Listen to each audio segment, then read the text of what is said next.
Good morning students. बघा, आज आपण मराठीतलं वाक्य इंग्रजीमध्ये कसं करायचं आणि तेही झटपट कसं करायचं ते आज आता आपण बघणार आहोत. हे करत असताना आपल्याला एक सोपी ट्रिक्स लक्षात ठेवायची आहे. ती म्हणजे कोणती? जसं मराठीचं वाक्य असते कर्ता कर्म क्रियापद, पण इंग्लिश मध्ये तसं असतं का? कर्ता क्रियापद कर्म. आलं लक्षात? या पद्धतीनं आपल्याला ते वाक्य झटपट कसं करता येईल हे आता आपण बघणार आहोत. बघा, वाक्य आहे आपण चला इंग्रजी क्रियापद.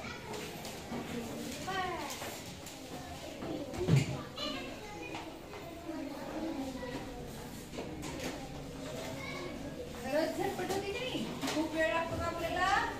नाही. वाक्य आहे तो तुझा मुलगा आहे. किती छान वाक्य. तो तुझा मुलगा आहे. मला वाटतं हे वाक्य तुम्हाला सांगता येतं. एक, तो, तीन. एक, दोन, तीन. बघा, आणि हेच मराठीतलं वाक्य इंग्लिश मध्ये करत असताना एक, तीन, दोन. तो तुझा मुलगा आहे. कोण सांगते वाक्य? असा. He is your boy. Very good. Boy म्हणण्यापेक्षा काही काही आपण दुसऱ्याच्या मुलाला बॉय म्हणतो, पण त्या बाईचा जर मुलगा असेल तर काय म्हणू आपण त्याला? Sir. He is your sir. Very good. बघा, तोला शब्द काय आला? ही. आहेला शब्द इज. म्हणजे एक नंबर, तीन नंबर घेतला इथं क्रियापद. तुझा मुलगा. He is your son. SON. सन म्हणजे मुलगा. He is your son. He is your son. समजलं? नंतर लिहून घ्यायचं, लगेच लिहू नका.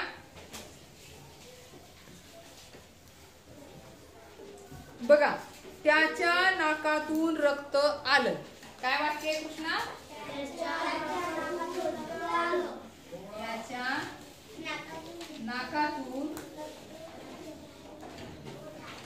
त्याच्या नाकातून रक्त आलं.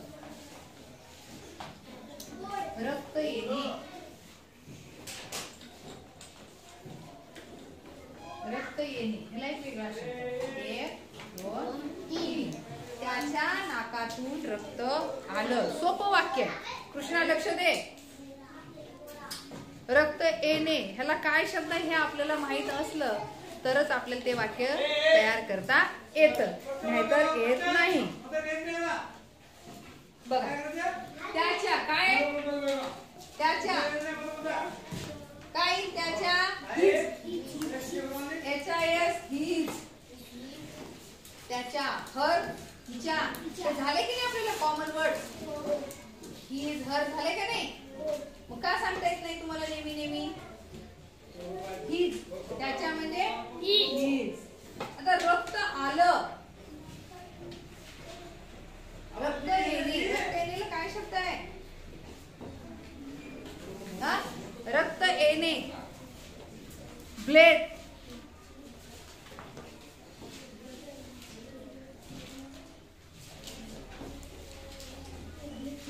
His blade nose.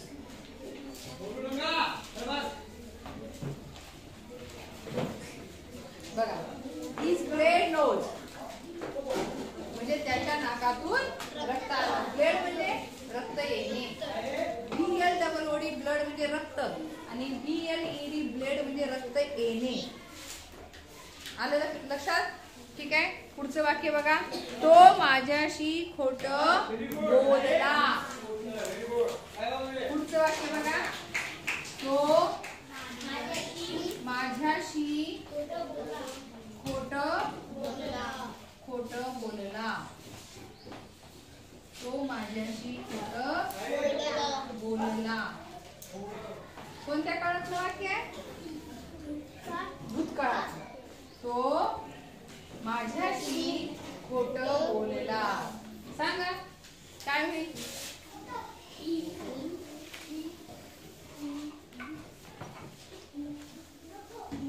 एक दोन तीन.